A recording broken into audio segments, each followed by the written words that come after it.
Hi, welcome to Vea here. Glad to see you here. I make a sacred space where we have intuition and truth and transformation come together. Hopefully something resonates with you. I have an overall feeling this reading is about a divine feminine ready to travel through energies and knowing your self-worth. All right. Divine Spirit, Lord, what do we have? Ooh, okay. Let's see here. Holy cups. We're getting a lot of cups. Okay, so what I see here, I'm going to start with that Queen of Wands. You're stepping into this magnetic energy about yourself is what I get. You no longer need any validation from outside person about your beauty, desirability, or your worth is what I get. Dating kind of becomes an experience rather than looking for someone to complete you. I think that's the main message. And this person, they know they can walk away from anything that doesn't suit them or doesn't honor them, essentially, is what I get. So here I have the 2, 4, 5, the 8 of Cups here. The 8 of Cups was next. So this is an emotional or energetic movement away from relationships that felt incomplete, confusing, or one-sided is what I get. This person may have spent considerable energy trying to understand another person's behavior. And now they're choosing themselves fully. The lesson isn't necessarily that those connections were meaningless or there's not love there. I feel like it's taught her what she or they won't accept.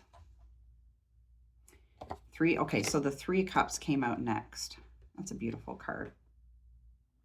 A beautiful social energy is what I get from this card. Conversations, maybe a little bit of flirtation, meeting people through friends or social environments, and generally just a more romantic possibility is what I get.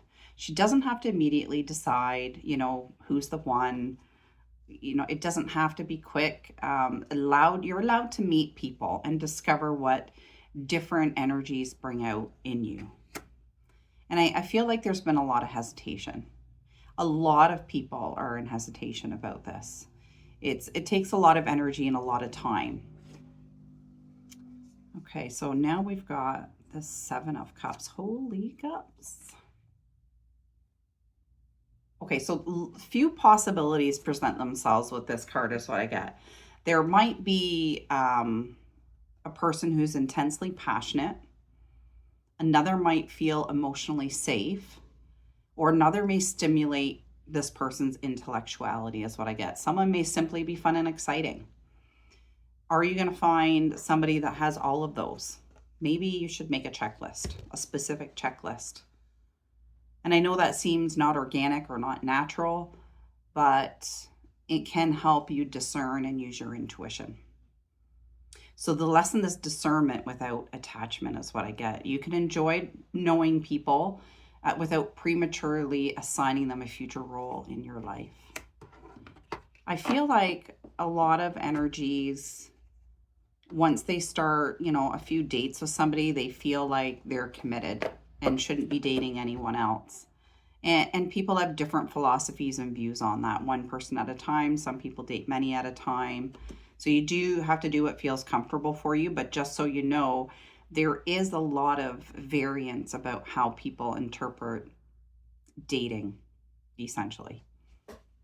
Okay, Justice came up. So this is really a really good, strong strength card is what I get with this one. And you're becoming much more intentional about reciprocity. Instead of asking, does this person want me? You might be beginning to ask, do I actually want this person? That changes everything. You watch actions rather than getting carried away by potential. You notice consistency is a big thing for this individual. You consider whether someone's lifestyle values, their communication style, their emotional availability, if it actually aligns with yours and uses your intuition to discern. Do you have their complete attention? Is it scattered? You don't have to chase anymore. I get that this energy is like sits back and doesn't have to shrink to make the other person comfortable. If they're not comfortable with her or him or they're going to move on. That's what I get.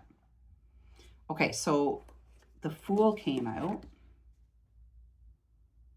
Travel, meet people, have conversations, flirt, experience personalities and cultures. Basically, allow yourself to be surprised. And I feel like there's a deep message, a little bit deeper of a message. So this chapter isn't necessarily about finding one person immediately. It's more about, how your energy feels around different people now that you've stopped abandoning yourself, right? Have you stepped in and figured that out about yourself? You can date without desperation, without desire or attachment. You can date without heavy chemistry, or you can enjoy the chemistry and compatibility if it's there, and you can walk away without feeling rejected. And perhaps the biggest transformation is this: you're no longer dating to be chosen. You're dating to choose. If this resonates with you and you'd like a reading, go to www.nevaearose.ca. Lots of love.